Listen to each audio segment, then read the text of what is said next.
सोचो, एक सम्राट जिसने तलवार छोड़ दी और चुन लिए 9 ऐसे लोग जिन्हें उसने सौंपा ऐसा ज्ञान जो पूरी दुनिया को बदल सकता था।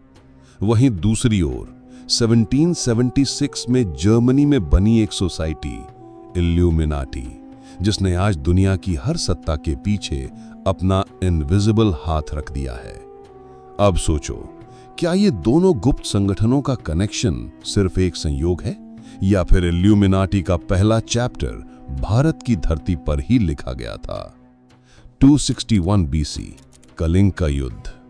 खून से सने मैदान में जीतने वाला सम्राट अशोक युद्ध के बाद बदल गया। इतिहास कहता है उसने बौद्ध धर्म अपना लिया, लेकिन कुछ प्राचीन स्रोतों का दावा है उसने 9 ऐसे रहस्यमयी पुरुषों को चुना जिन्हें दी गई 9 किताबें। हर एक किताब में था ऐसा ज्ञान जो दुनिया को बना भी सकता था और मिटा भी सकता था। मानव शरीर और उसके जानलेवा बिंदु, सूक्ष्म जीव और महामारी फैलाने की कला, प्रकाश की अदृश्यता और साइंस ऑफ ऑप्टिक्स, दिमाग को नियंत्रित करने वाला प्रोपेगेंडा, अंतरिक्ष और गुरुत्वाकर्षण को कंट्रोल करने की थ्योरी, भाषा के बिना संवाद, ऊर्जा और उसके असीम स्रोत, टाइम ट्रैवल और भविष्य दृष्टि, सामाजिक मनोविज्ञान, भीड़ को मैनिपुलेट करने का विज्ञान। ये नॉलेज इतना खतरनाक था कि अगर ये गलत हाथों में जाता तो सभ्यता खत्म हो सकती थी। अब बात करते हैं 1776 बवेरिया यानी जर्मनी। एडम वाइसहॉप नाम के एक थिंकर ने बनाई इल्यूमिनाटी। कहा गया मकसद था सत्य, विज्ञान और मुक्त विचार का प्रचार। लेकिन जैसे जैसे ये सोसाइटी फैलती गई, वो एक गुप्त सत्ता में बदलती गई।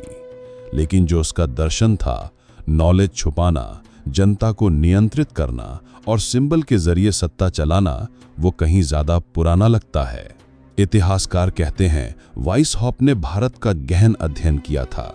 7वीं सदी में नालंदा में एक विशेष शाखा थी जहां ऐसी विद्या सिखाई जाती थी, मन से संवाद, रियलिटी बेंड करना, इनविजिबल ऊर्जा को चैनल करना।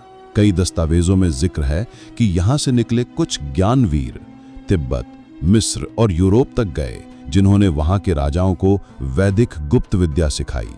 क्या वाइसहॉप ने इन्हीं ग्रंथों को पढ़ा? क्या इल्यूमिनाटी भारत के ही 9 अननोन मेन का अगला चैप्टर था? इल्यूमिनाटी का चिन्ह द ऑल सीइंग आई, एक आंख जो सब देखती है। अब देखो, भारत में शिव का त्रिनेत्र, बुद्ध की आंखें, योग का आज्ञा चक्र, सभी थर्ड आई के सिंबलिज्म से जुड़े हैं। इतना ही नहीं, फ्रीमेसन्स का सिंबल भी मैंडला ज्योमेट्री से मेल खाता है, जो वैदिक यंत्रों से मिलता जुलता है। क्या यह महज संयोग है या सच में कोई गहरी चोरी हुई है? 19वीं सेंचुरी में ब्रिटिश ऑफिसर्स ने भारत में फ्रीमेसन लॉज खोले।